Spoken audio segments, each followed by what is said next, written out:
l'argent peut disparaître. Il peut avoir des faillites dans des banques. Mais la foi en celui qui a vaincu, la foi en Jésus. Que ça soit dans le bon moment, que ça soit dans le mauvais moment, ta foi en Jésus. Parce que nous les chrétiens, lorsque c'est le mauvais moment, on s'est dit que l'Éternel m'a abandonné. Lorsque c'est le bon moment, on s'est dit, oui, l'Éternel m'a visité. Et on nous voit tous sur Facebook, oui, je serai la tête et non la queue. Oui, l'Éternel a combattu pour moi. Ah, tu mets sur Facebook parce que simplement l'Éternel t'a visité. Dans le bon moment que tu parles et dans le mauvais moment, tu ne parles pas. Qu'est-ce que tu dis? Qu'est-ce que tu médites en toi dans le mauvais moment où tout le monde t'abandonne? Où même ta famille t'abandonne, même tes amis t'abandonnent, même l'environnement t'abandonne. Gardez la foi. La Bible me dit que Jésus-Christ, il avait ni beauté, ni éclat. Je répète, il avait ni beauté, ni éclat. Des fois, on va chez les coiffeurs pour nous couper les cheveux, afin qu'on puisse avoir de l'éclat. Des fois, on met les fards à jour pour qu'on puisse avoir de l'éclat. Mais lui n'avait ni beauté, ni éclat. Et que la Bible dit, personne ne pouvait le regarder avec des yeux admirables. Les rejetant. Mais il a persévéré. Et lorsqu'il guérissait, lorsqu'il parlait, c'est là qu'on disait, il y a quelque chose en lui. Il pouvait simplement te regarder sans rien dire. Et toi-même, tu vas les suivre. Il était comme un aimant qui attire les veilles. Est-ce que nos vies chrétiennes soient comme un aimant qui attire l'amour, l'unité, la charité, et qui attire le témoignage de Jésus en nous et vers les autres. Et l'apôtre Jean a parlé de la persévérance et de la fidélité. En ces temps de l'apostasie, en ces temps de faim, où rien ne va, comme dit la parole de Dieu, l'amour, la charité d'un grand nombre va disparaître. L'amour est en train de disparaître. La charité est en train de disparaître. Tu vas voir un couple dans la même chambre, sur le même lit. L'autre est en train d'écrire et de rire avec des inconnus, des amis sur Facebook. L'autre aussi avec des amis, des inconnus sur Facebook. L'amour est en train de se dissoudre, de disparaître. Tu vas voir sur la table les enfants et les parents en train de manger. Parce que mon père, lorsqu'on était en train de manger, c'est là qu'il posait la question. Ça se passe comment à l'école? Est-ce que tout va bien? Et c'est là qu'on profitait aussi pour demander quelque chose. Parce que tout s'est passé tout autour d'une table. Il n'avait pas assez de temps. Mais tout autour d'une table. Ils profitaient pour nous demander des choses importantes. Et on profitait aussi, comme font nos enfants aujourd'hui. Mais aujourd'hui, l'amour est en train de disparaître. Tout autour d'une même table, en train de manger, mais être en connexion avec 20, 30 personnes. Tout autour d'une table, on est en train d'avoir toutes les nouvelles. Mais oublions la parole de Dieu. Ce matin, il y a beaucoup qui ont consulté Facebook, y compris moi. Mais combien ont lu la parole de Dieu, même inversée? J'ai consulté et aussi j'ai lu. Mais avec, sachant bien que c'est le jour du Seigneur, avec quelle intention j'ai consulté? Tout dépend de l'intention. Pour avoir une nouvelle, ou simplement pour voir ce qui se passe dans le monde. Je n'ai pas besoin de ça. Ce qui se passe dans le monde actuellement, moi je sais, Jésus revient bientôt. Amen. L'amour, la charité d'un grand nombre va disparaître. On peut voir quelqu'un en train de se noyer, mais on va préférer de prendre une photo. On peut voir quelqu'un dans la souffrance, on va préférer prendre une photo. On peut voir des gens à l'église en train d'être délivrés, mais on va préférer en train de filmer. L'amour est en train de disparaître.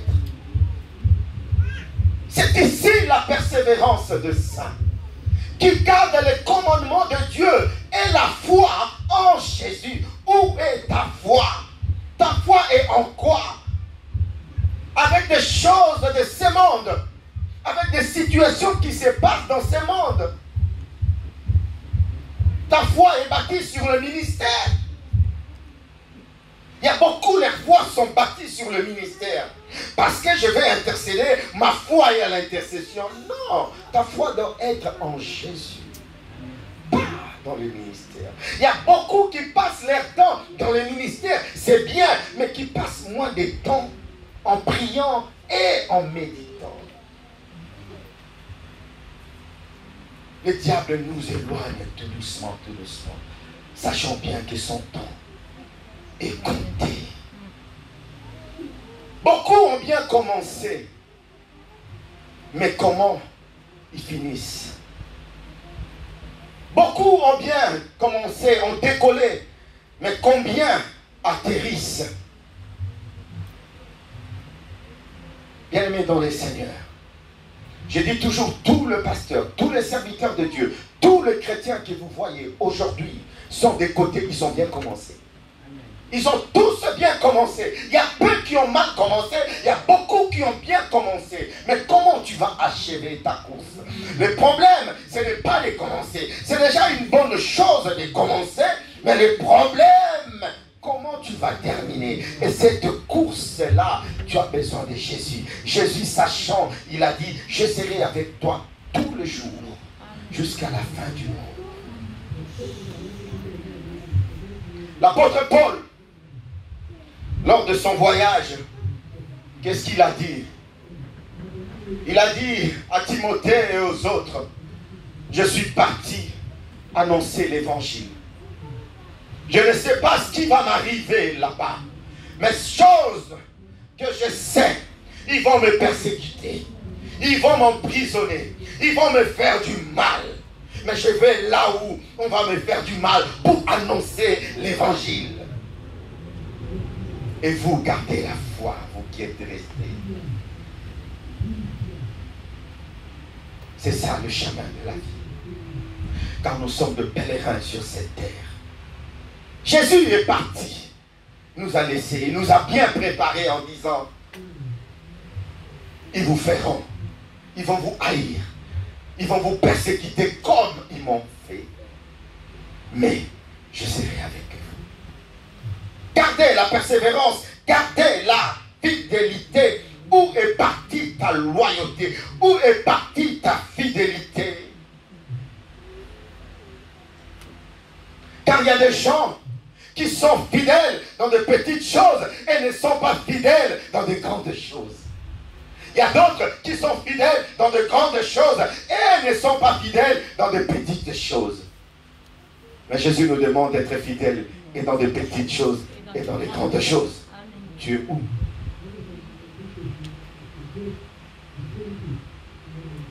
Le roi Salomon, lorsqu'il tremblait face à la royauté, le roi Salomon, lorsqu'il n'était pas encore, il n'avait pas encore l'essence d'un roi, il tremblait. Oh, c'est là qu'il avait besoin de Dieu. C'est là qu'il avait besoin de Dieu. Il a demandé pas la destruction de ses ennemis. Il a demandé pas la richesse. Il n'a pas demandé la gloire. Il n'a pas demandé autre chose. Il a demandé la sagesse. Pendant qu'il était faible. La sagesse. Et Dieu a vu sa faiblesse. Et Dieu a donné ce qu'il avait demandé. Dans ta faiblesse aujourd'hui, Tu demandes beaucoup de choses. Mais laisse-moi te dire, notre Dieu, c'est un Dieu qui est fort au milieu de faibles. Amen. Ne te sens pas exclu lorsque tu es faible dans une situation quelconque, dans ta famille, la vie de tes enfants, dans ton couple, dans tes projets. Si tu te sens faible quelque part, fortifie-toi, persévère. Il est le Dieu fort au milieu des faibles. Mais dans cette faiblesse, Dieu lui a donné la sagesse. Et lorsqu'il a eu la sagesse, oh bien-aimé dans le Seigneur, pendant son temps de règne, la Bible dit, dans le livre de 1 Roi 11, nous n'allons pas tout lire, nous lirons simplement le verset 9 à 11. 1 Roi 9, donc 1 Roi 11 plutôt, le verset 9 à 11. L'Éternel fut irrité contre Salomon, parce qu'il avait détourné son cœur de l'Éternel, le Dieu d'Israël, qui lui était apparu 2 fois.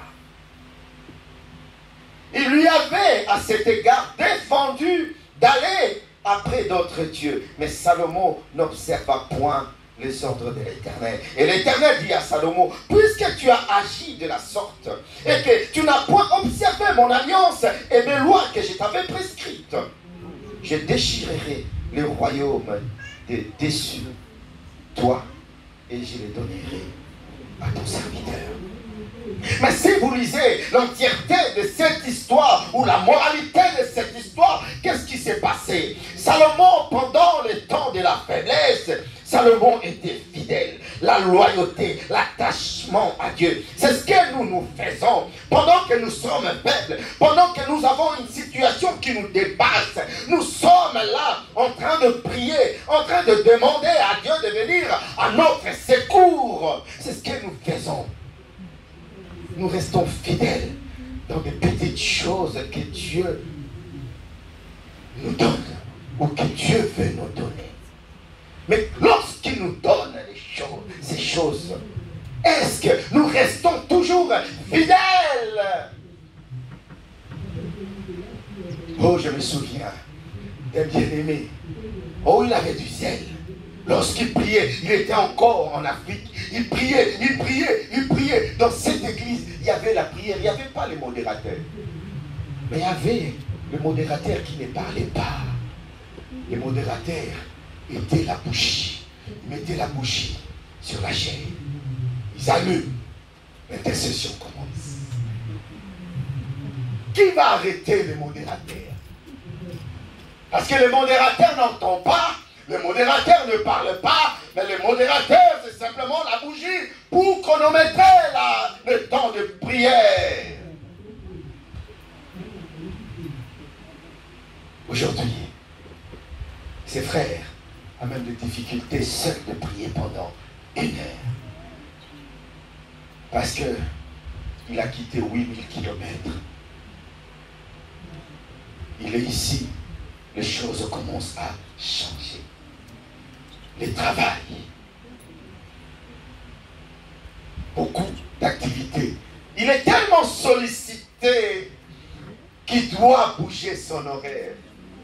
Salomon aussi, lorsqu'il a commencé à régner, il n'était pas autant sollicité. Mais pendant son règne, il avait beaucoup de choses à faire. Mais suite à cela, l'amour, la charité, l'amour envers son Dieu a commencé à disparaître. On en est où avec l'amour? L'amour avec ton Dieu au jour d'aujourd'hui, bien-aimé dans le Seigneur. On en est où aujourd'hui, bien-aimé dans le Seigneur? Il est fidèle et il restera fidèle. Salomon, pour ne pas être dur avec le roi Salomon, mais Salomon a commencé à s'incliner auprès des autres dieux.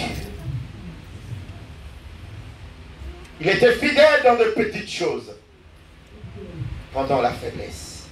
Mais lorsqu'il a atteint la royauté, le règne, lorsque il avait la renommée, la fidélité a disparu. Parce qu'il avait maintenant de grandes choses. Fidèle dans de petites choses, mais pas fidèle dans de grandes choses. Je prie à ce que la fidélité dans de petites choses demeure dans vous et dans cette église au nom de Jésus-Christ.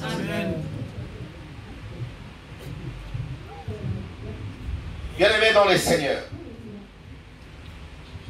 il y avait dans une église vers l'Asie mineure où le prédicateur, lorsqu'il venait, à tel point que il y avait la persécution dans cette église.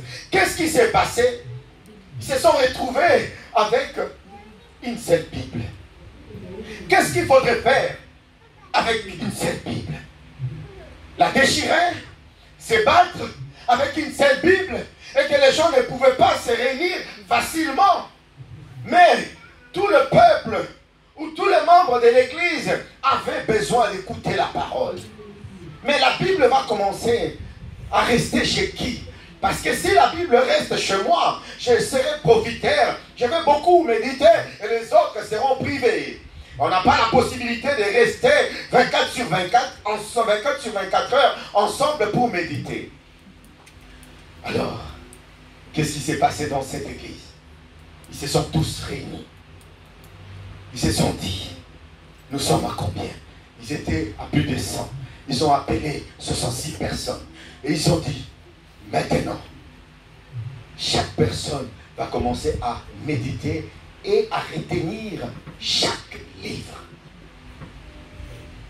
Donc dans cette église, lorsque le prédicateur venait, le prédicateur n'avait pas la Bible. Mais le prédicateur avait le passage. Aujourd'hui, nous allons lire Apocalypse 2, le verset 10 à 11. Le frère Apocalypse s'élève. Il récite. Aujourd'hui, nous allons lire 1 Roi 11. Le frère roi s'élève. Donc le frère roi ne pouvait pas manquer parce qu'il ne sait pas si aujourd'hui le prédicateur va exhorter dans roi. Donc le frère roi devait être là.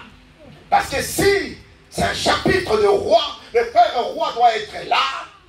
Parce qu'il n'y a pas la Bible, il y a la persécution. Le frère roi mémorise tous les livres de roi. Le frère Genèse était là. Le frère Exode était là. Le frère Lévitique était là. Le frère Deutéronome était là. Le frère Juste était là. Le frère Chronique 1 et Chronique 2 était là. Le frère Psaume était là. Le frère Proverbe était là. Le frère Matthieu, Jean, Luc, Jacques, 1 Pierre, 2 Pierre, 1 Jean. Ils étaient tous là. Et c'est le frère Apocalypse qui faisait peur.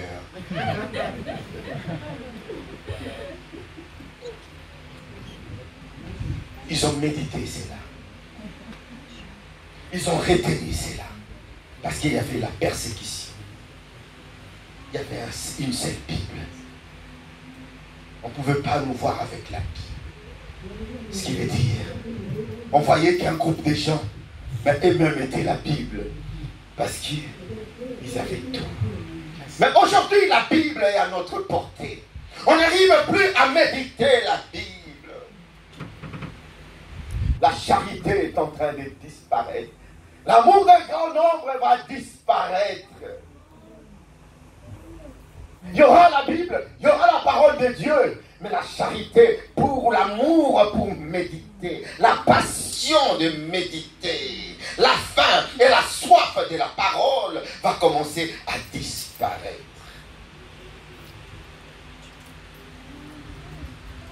Bien-aimés, demeurons fermes, car nous ne savons ni le jour, ni l'heure. Car la prière révèle la spiritualité d'une personne. La prière révèle la spiritualité d'une personne. Bien-aimés dans les Seigneurs, nous avons maintenant la fidélité dans de grandes choses, mais pas dans de petites choses. Mais comment je suis fidèle dans de petites choses? Ben, on dit, si tu es fidèle dans de petites choses, tu seras fidèle dans de grandes choses. Mais ce n'est pas toujours le cas. Amen. Dans le livre de Matthieu 26, 69 à 75, nous avons l'apôtre Pierre. L'apôtre Pierre était fidèle avec Jésus. Dans le bon moment, lorsque Jésus-Christ a ressuscité les morts, l'apôtre Jean était fidèle. Lorsque Jésus-Christ a guéri les malades, l'apôtre Pierre était fidèle. Lorsque Jésus-Christ a marché sur l'eau, l'apôtre Pierre était fidèle. Lorsque Jésus a multiplié le pain, l'apôtre Pierre était fidèle. De grandes choses comme ça, il est resté fidèle. La résurrection de mort, il est resté fidèle. Mais un jour, même lorsque on est venu arrêter Jésus, il s'est défendu, il a dit non, il a même coupé l'oreille. Quelle fidélité! Il est resté fidèle. Mais dans de petites choses, juste une question. Toi, c'est comme si à Jérusalem, sur la rue Saint-Étienne, on t'avait vu. Et surtout avec la femme samaritaine, c'est comme si tu étais avec. Non, je ne connais pas cet homme. La fidélité. Dans de grandes choses. Et dans de petites choses, dans de grandes choses. Il a gardé la fidélité, mais il n'avait pas la fidélité dans de petites choses. Il n'avait pas la fidélité. Dieu peut te bénir aujourd'hui. Tu as des enfants. Tu as le travail. Mais tu n'as plus la fidélité. Parce que lorsque moi j'étais chômeur, j'étais à l'église. Lorsque je les travaille, je n'ai plus le temps. Oh! Dans de grandes choses, tu n'es plus fidèle. Où est partie ta fidélité? Lorsque tu n'avais pas d'enfant, tu as prié. L'Éternel, dans sa miséricorde, t'a donné un enfant. Lorsque tu étais malade, un membre de ta famille était malade. Lorsque tu avais tout cela, tu étais fidèle à Dieu. Mais lorsque l'Éternel te donne, la fidélité est partie. Où est ta fidélité, bien-aimé, dans le Seigneur? Jésus-Christ était fidèle jusqu'à la mort. Même à l'agonie, même à la croix, il y avait le sang qui coulait. Il restait quelques minutes avant de mourir. Mais il était fidèle. Et jusqu'à la croix, il était fidèle même pour gagner une âme. Il a oublié la souffrance. Mais il était en train de se dire, je suis à côté de dévoler. Je dois sauver même une âme. Même si je souffre, même si j'ai soif, même si le sang coule, mais je dois sauver une âme. Jusqu'à ce qu'il a sauvé, dans l'agonie, il a sauvé une âme. Il a sauvé les voleurs. Dans l'agonie, c'est comme si ta maman est malade. Tu viens à l'hôpital et tu demandes encore l'argent à ta maman. Oh, Jésus était fidèle jusqu'au bout. Et toi, où est ta fidélité? Tu es en bonne santé. Tu n'arrives même pas à gagner une âme. Tu n'arrives même pas à évangéliser. Tu n'arrives même pas à témoigner. Jésus, en bonne santé. Et lorsque tu seras sur le lit de l'hôpital, est-ce que tu vas même témoigner Jésus ou tu vas renier Jésus? Ton mari, ta femme, tes enfants sont en bonne santé. Tu n'arrives même pas à témoigner Jésus. Où est ta fidélité? Il est resté fidèle dans l'agonie. Au moment où le sang coulait, il est resté fidèle. Et nous avons cette personne, David, qui est resté fidèle dans de petites choses. Il était dans la brousse avec des brebis. Il prenait soin des brebis. Il pouvait bien se mettre au milieu entre l'ours et les brebis. Il s'éteignait pour défendre les brebis. Et Dieu a vu sa fidélité dans de petites choses. Lorsqu'il est devenu roi, il a protégé le peuple israélite dans la fidélité. L'homme, c'est dans le cœur de Dieu. Laisse qu'au nom de Jésus-Christ, que nous restons fidèles à Jésus. Laisse qu'au nom de Jésus-Christ, dans le bon moment comme dans le mauvais moment, que nous ne pouvons pas, que nous ne baissons pas les bras, mais que nous restions fidèles. Et c'est là au nom de Jésus. Oh Seigneur, nous te prions, que le Saint-Esprit vienne à notre secours, car nous reconnaissons que nous sommes faibles. La Bible me dit, c'est toi qui es le Dieu fort au milieu de faibles. Nous reconnaissons que nous ne sommes pas parfaits. La Bible nous dit, c'est toi qui es le Dieu parfait au milieu des imparfaits. Nous reconnaissons que nous sommes pécheurs. La Bible me dit, c'est toi qui es le Dieu qui siège, le Dieu saint qui siège au milieu de pécheurs. Laisse que tu puisses siéger au milieu de nous et que le Saint-Esprit nous fortifie dans le bon comme dans le mauvais moment, que nous restons fidèles à ta parole. Au nom de Jésus.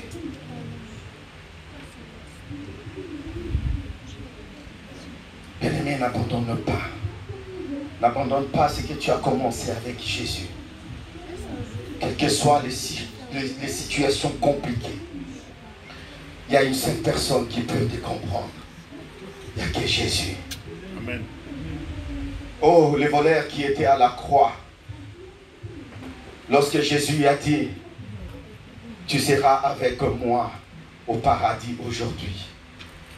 Mais il y avait quelques personnes qui étaient au bas de la croix.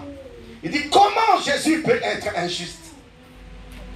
Ces voleurs ne peuvent pas entrer au paradis aujourd'hui. Parce que si aujourd'hui je parle le téléphone, c'est lui qui a volé mon iPhone 10 ou 12. C'est lui qui a volé mon bijou. Mais Jésus, tu es injuste.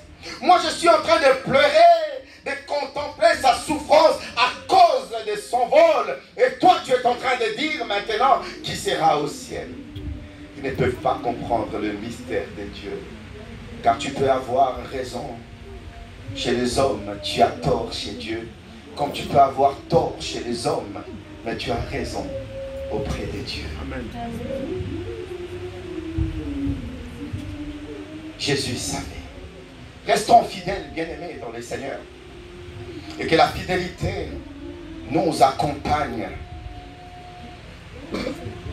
Et nous connaissons aussi, bien-aimés dans le Seigneur, l'histoire de l'Église. Jacques, fils de Zébédée, a été décapité par le roi Hérode. Pierre a été crucifié. Mais lorsqu'on a voulu crucifier Pierre, Pierre a dit non, je ne mérite pas le même sort et la même position avec Jésus. Mettez-moi tête en bas, les pieds en haut et crucifiez-moi. Une souffrance doublée, pour ne pas dire triplée, à cause de l'évangile. Et ce n'était que la fidélité de Pierre. André a été lié à la croix dans une position X. Il est resté pendant beaucoup d'heures. Mais la Bible dit, où le commentateur de la Bible dit, lorsqu'il a vu cela, André, il a d'abord salué cette croix. Il était content de voir cette croix. Et il a dit, enfin, l'heure de la mort est arrivée, où je serai à la gloire du Père. Il a salué la croix. Il a salué sa mort. Qui peut saluer sa mort? Il était très content. Et il est resté. Pendant ce temps, il était lié à la croix. Il était en train d'évangéliser. Il était en train de parler dans la souffrance. Thomas a été transpercé par une lance en Inde. À cette époque, c'était grave. Même aujourd'hui, si tu vas là-bas, je vais ouvrir une église, tu auras des persécutions. Imagine-toi, ça fait 2000 ans, comment et combien c'était difficile. Matthieu a été transpercé par l'épée en Éthiopie. Jude a été abattu par la lance. Jean a été bouilli dans un bain.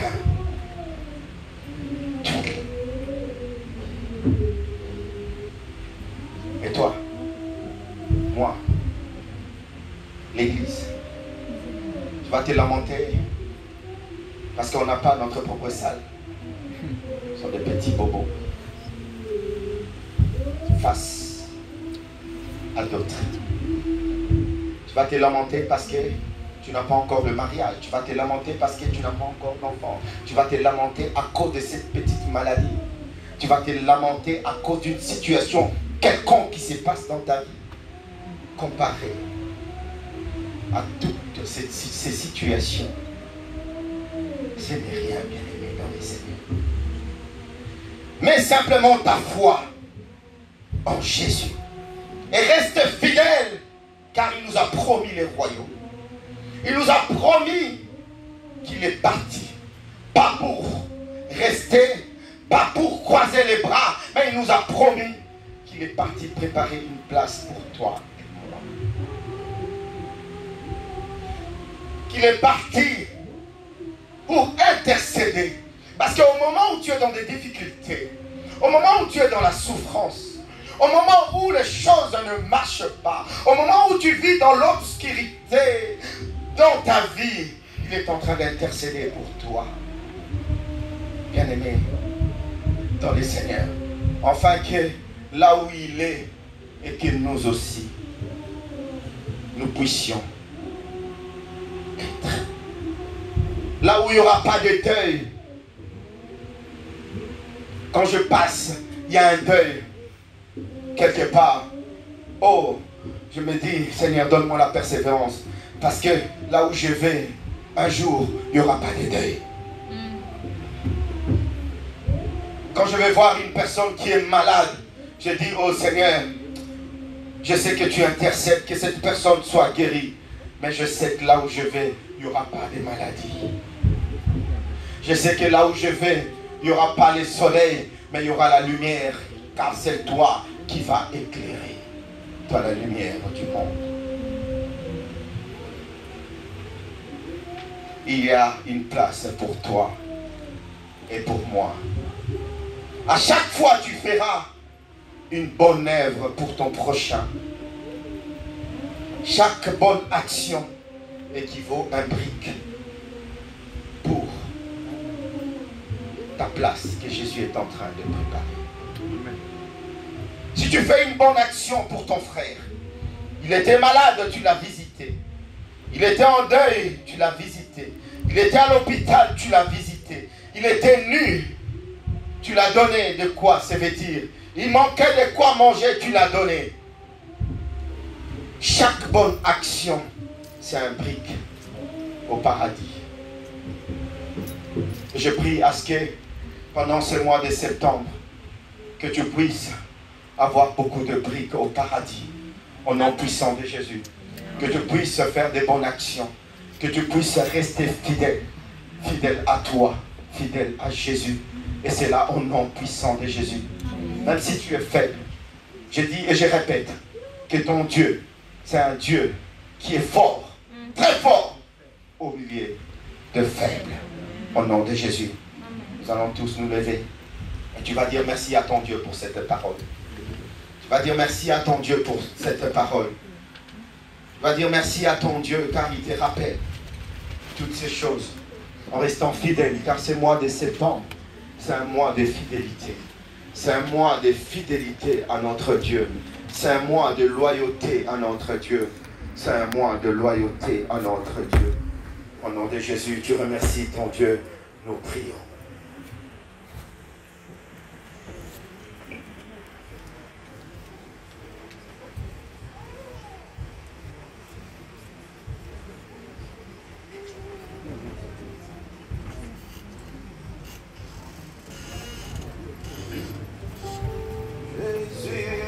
n'échange pas, Jésus n'échange pas. Alléluia, Jésus n'échange pas. Il est mon sauveur, il est toujours le même. Jésus n'échange. Jésus ne ment jamais. Jésus ne ment jamais. Alléluia, Jésus ne ment jamais. Il est mon sauveur, il est toujours le même. Jésus ne change. Jésus m'a dit qu'il fait. Jésus m'a dit qu'il fait. Alléluia, Jésus m'a dit qu'il fait. Il est mon sauveur, il est toujours le même. Jésus ne change. Jésus m'a dit qu'il est. Jésus m'a dit qu'il est. Alléluia, Jésus m'a dit qu'il est. Il est mon sauveur, il est toujours le même. Jésus ne change. Jésus m'a guérison. Jésus m'a guérison. Alléluia. Jésus m'a guérison. Il est mon sauveur, il est toujours le même. Jésus ne change. Chantons Alléluia, chantons Alléluia. Alléluia, chantons Alléluia. Il est mon sauveur, il est toujours le même. Jésus ne change. Acclamons le roi, acclamons le roi, Alléluia, acclamons le roi. Il est mon sauveur, il est toujours le même. Jésus ne change.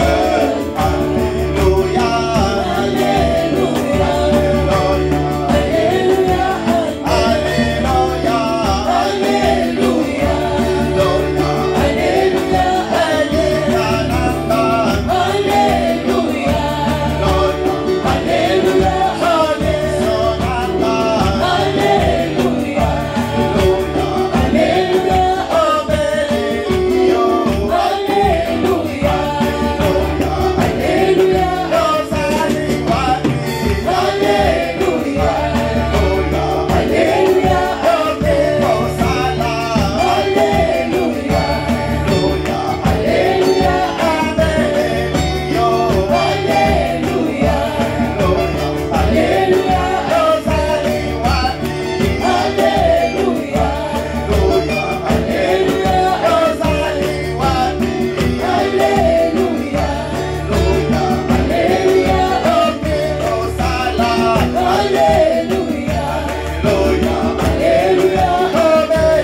Alléluia.